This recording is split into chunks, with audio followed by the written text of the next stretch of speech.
Hey everyone, Rob here from Gunfather Milsim. Today we're going to talk about effective use of cover. Real basic concept here. This is one of those videos I told you about a few weeks ago that I covered years ago, and I was going to do an update, kind of a newer, fresher version of it. And this is probably the most basic one of all. Use of cover is the most critical skill any player can have to increase their longevity and thus increase their effectiveness. Because you're not going to kill anybody, you're not going to be any use to your team if you're walking back to respawn because you got hit doing something stupid. Okay? Thus, we got to know how to use cover. Use of cover is critical. It's the most critical skill we have.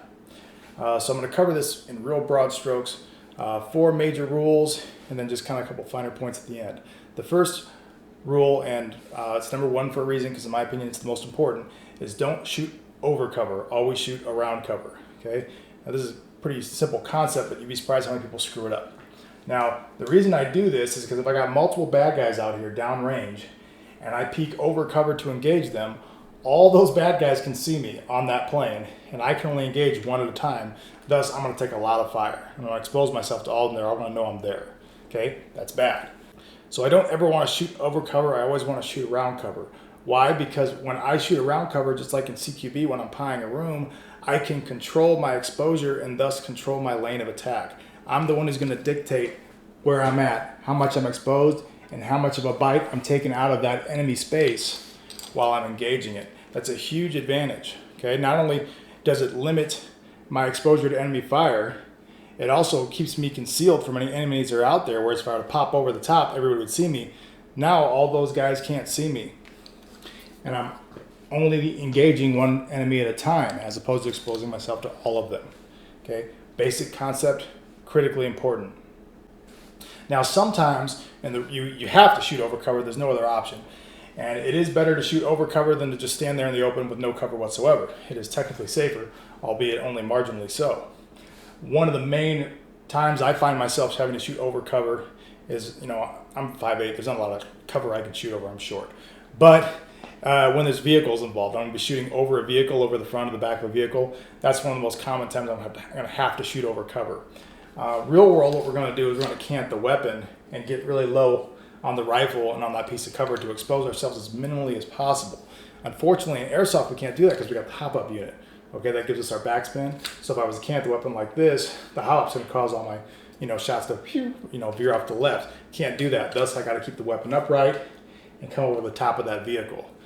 All right, rule number 2 is always face your cover. I always want to have my toes towards it, my buckle towards it, whatever. I want to face this piece of cover I'm using. It makes it easier for me to work around the cover, use multiple angles, and it's easier on my back, and I have more control snapping back and forth. Don't ever put your back to a piece of cover that you're trying to work around.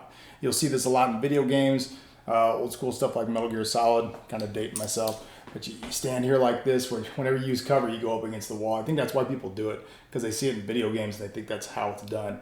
I think the reason they do it in video games is so you can see the full character and see how badass and tactical you look. But real world, don't ever do that. You look like an idiot. And you're not going to be able to effectively use cover with your back towards it. My back towards cover, I can only turn about that far, and it's really uncomfortable.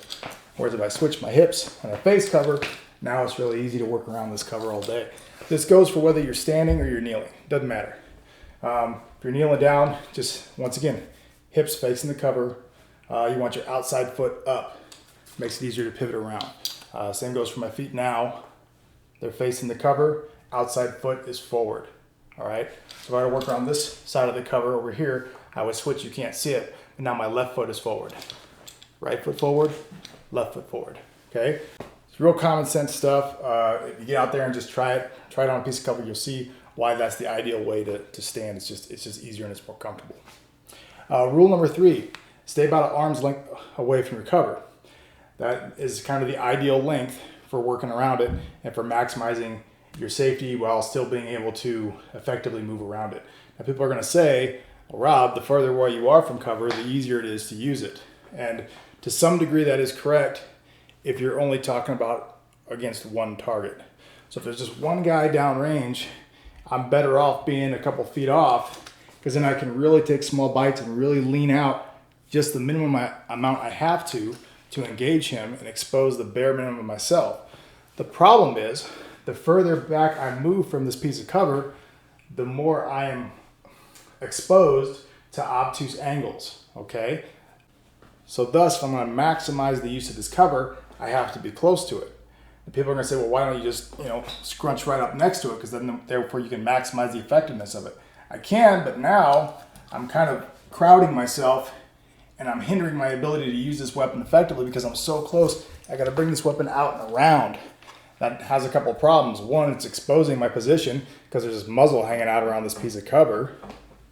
And two, it takes me longer to get out and get back in because I got to deal with moving the weapon around the edge of the piece of cover as opposed to being an arm's length apart where I can just lean out, come back, lean out, come back.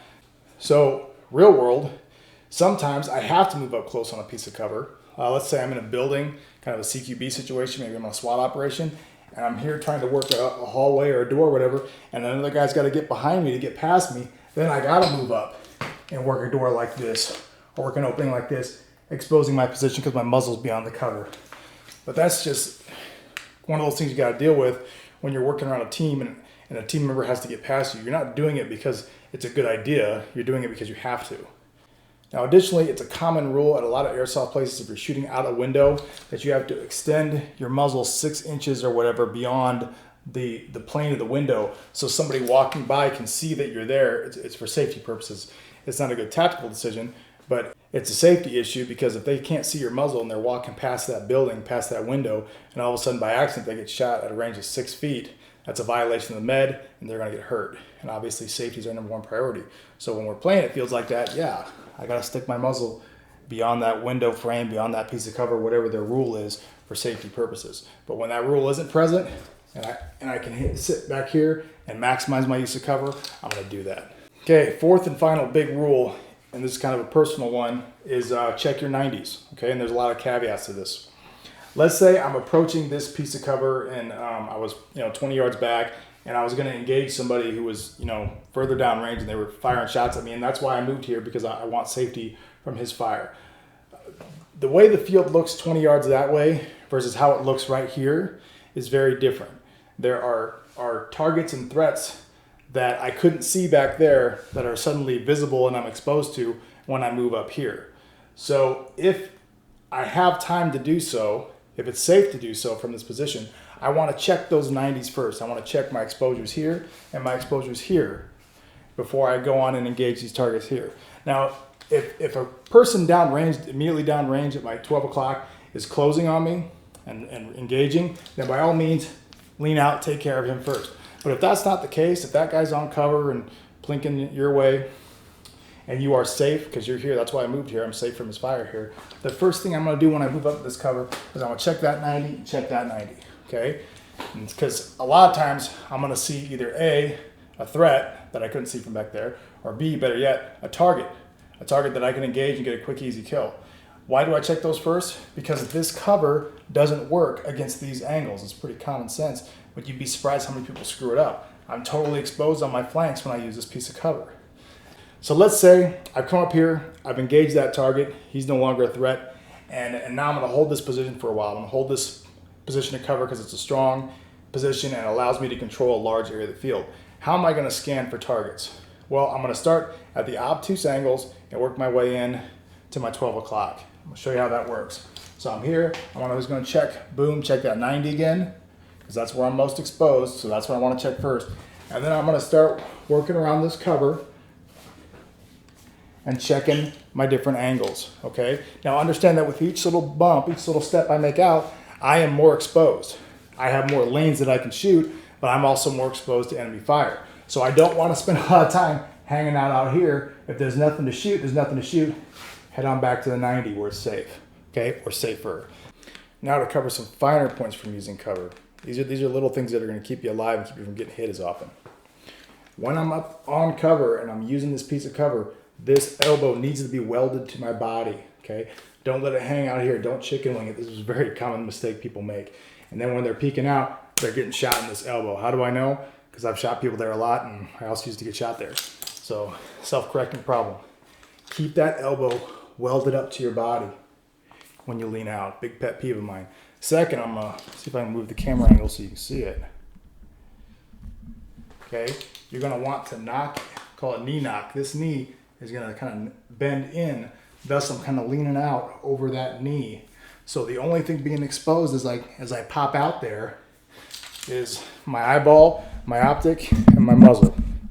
Don't want to expose anything more than I have to.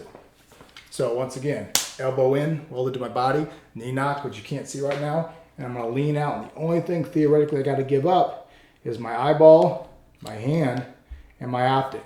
That's all you want peeking around that cover as you engage targets. You really want to minimize the amount that you're exposing, okay, to as much degree as we can. So that's all I got on the basics of using cover effectively.